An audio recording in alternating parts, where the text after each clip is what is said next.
J'ai cru entrevoir une Dominique Wilkins.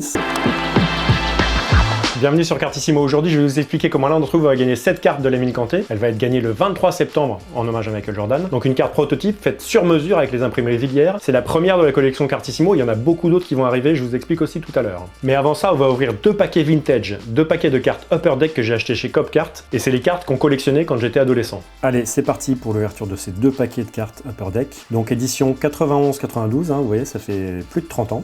On va avoir 12 cartes par paquet et la possibilité d'avoir des cartes 3D en holographique. Donc c'est des cartes qui vont être un peu grisées en fait et on pourra voir le joueur en perspective dessus. Alors c'est pas des paquets de grande valeur, c'est pas parce qu'elles ont 30 ans qu'elles ont une valeur immense, mais c'est toujours sympa de revivre un peu ce qu'on vivait quand on était ado et qu'on ouvrait ces cartes. En fait, quand on ouvre des vieux paquets, c'est plutôt les paquets de 1987 qui sont intéressants avec cette carte, qui est la rookie card de Michael Jordan. Alors ça c'est un reprint, ça a été réimprimé plus tard. Mais si vous ouvrez des vieux paquets de Fleer, enfin vous le ferez jamais parce que ça coûte trop cher, mais ceux qui en ouvrent espèrent tomber sur cette carte, la rookie card de Michael Jordan, qui peut valoir des centaines de milliers de dollars si elle est gradée en 8, 9 ou 10. Voilà, donc c'est pas ça qu'on va trouver. Nous, on va essayer de trouver une Michael Jordan de la série Upper Deck de cette époque-là. Et on commence avec le premier paquet. C'est un peu dur à ouvrir. C'est toujours très marrant de se dire que ce paquet a été conçu il y a 30 ans.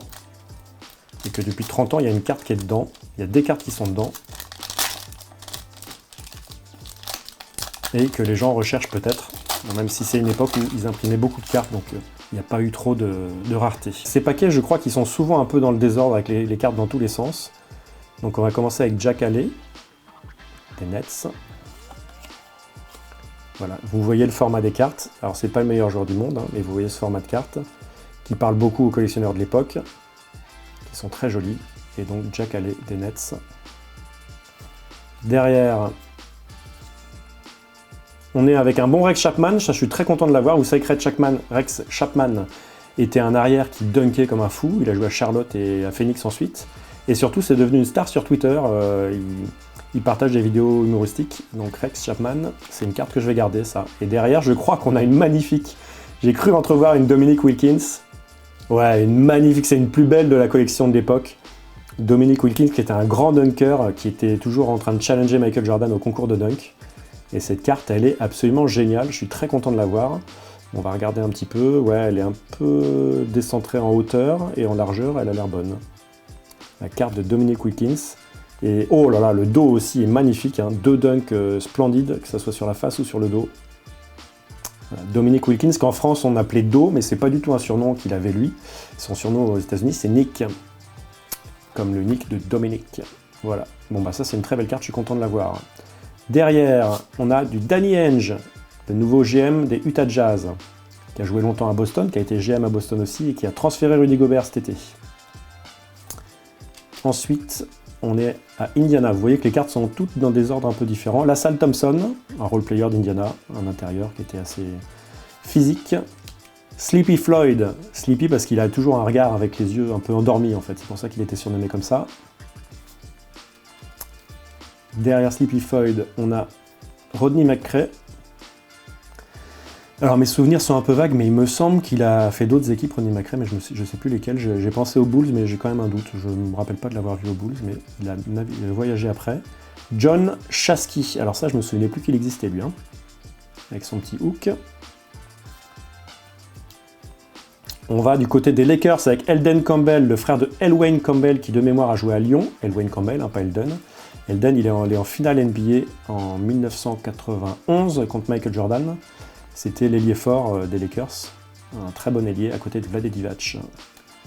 Ici, on a une Shawn Kemp, je crois que ça peut faire plaisir. Oh là, c'est la carte dessinée, donc c'est magnifique. Magnifique dessin, il y avait toute une collection de cartes dessinées. Et Shawn Kemp, qui était un des joueurs très populaires à l'époque, il est allé en finale, je vais me tromper d'année, mais je crois que c'est en 97 contre les Bulls, non 96 contre les Bulls, et après ils ont fait 2 fois contre Utah. Voilà. On a Hersey Hawkins, alors là je suis content de le tirer aussi parce que je l'ai rencontré ce monsieur quand on allait filmer Evan Fournier et Nicolas Batum à Portland, il était assistant coach et on a interviewé Hersey Hawkins. He's a lot more talkative this year than he was last year. That's fun to see as you see a player mature. Voilà, Hersey Hawkins que j'ai rencontré.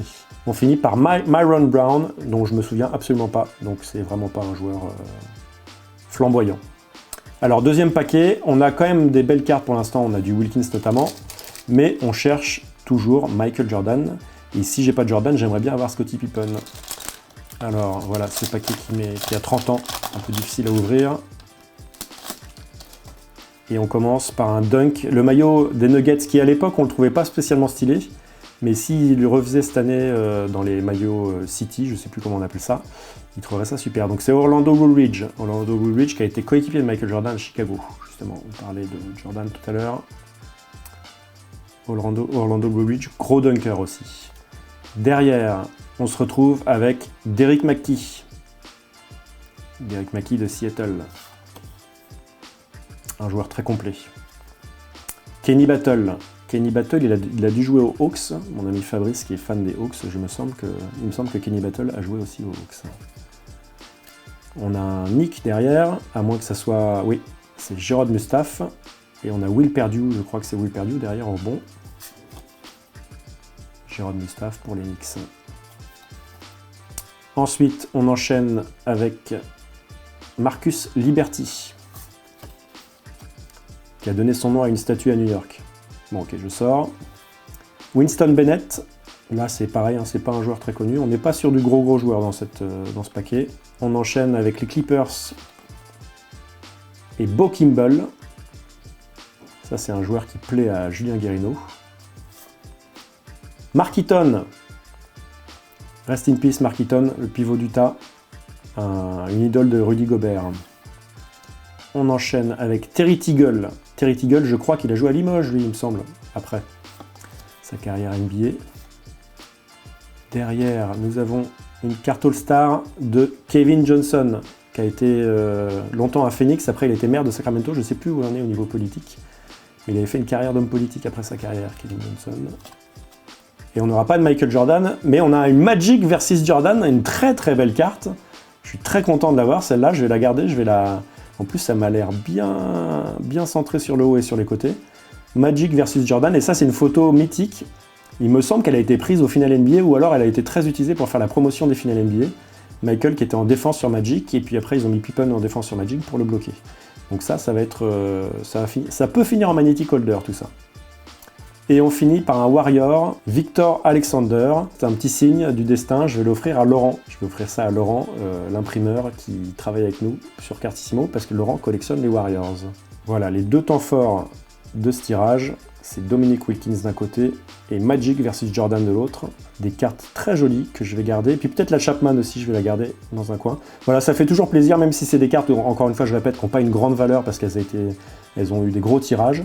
Ça fait toujours plaisir de rouvrir ces paquets et de voir ces joueurs qu'on a suivis quand on était enfant et qu'on retrouve maintenant dans des paquets 30 ans après. Voilà, et puis les cartes en très très bon état. Voilà, c'est fini pour cette belle ouverture. Maintenant, on va reparler de cette carte de Lamine Kanté que vous allez gagner. Elle sera gagnée le 23 septembre sur un tirage au sort. Comment on participe à ce tirage au sort? Tout simplement en mettant un commentaire en description de cette vidéo. Et le tirage au sort se fera le 23 septembre sur le groupe privé Facebook. On fera tout ça en direct, je vous filmerai le truc et vous saurez qui a gagné cette carte et il la recevra le 25 ou le 26. Par ailleurs, je vous informe que je serai au Paris Card Show. Le Paris Card Show première édition qui regroupe des collectionneurs de cartes de basket mais aussi de foot, de football américain, de baseball, qui vont se retrouver à Paris donc. Il y aura aussi des vendeurs de maillots NBA, il y aura des gens qui viendront dédicacer leurs livres et des gens que vous connaissez sûrement. Ce qu'on va essayer de faire avec l'imprimeur, mais aussi avec d'autres partenaires, c'est de vous préparer des cartes de joueurs français avec des bouts de maillot dedans. Je peux pas vous dire quel joueur, je peux vous dire que je suis sur des très très gros contacts et que ça devrait plaire aux collectionneurs. L'autre truc, c'est que sur notre stand Cartissimo au Paris Card Show, vous verrez aussi le travail de Flowwood, qui est un artiste qui travaille le bois et qui fait des trucs exceptionnels et qui va faire quelque chose de spécifique pour Cartissimo. Et vous pourrez aussi rencontrer Laurent, qui va vous parler de sa chaîne Vintage Games NBA, qui va vous parler de tout ce qu'il fait là-bas. Et lui aussi, au niveau des imprimeries Villiers, il prépare des trucs super pour mettre sur le stand. Et puis pour finir, il y aura beaucoup de cartes à gagner, et je vendrai aussi un certain nombre de mes cartes, notamment des Français en NBA, mais aussi plein de cartes de toutes les époques, pour ceux qui veulent compléter leur collection. Donc pour suivre tout ça, vous abonnez à Cartissimo, et surtout, vous préparez votre samedi 22 octobre, et vous allez sur le site du Paris Card Show pour réserver votre entrée. A bientôt tout le monde, on se retrouve le 22, et vous verrez d'ici là, il va se passer beaucoup de choses sur la chaîne de Cartissimo.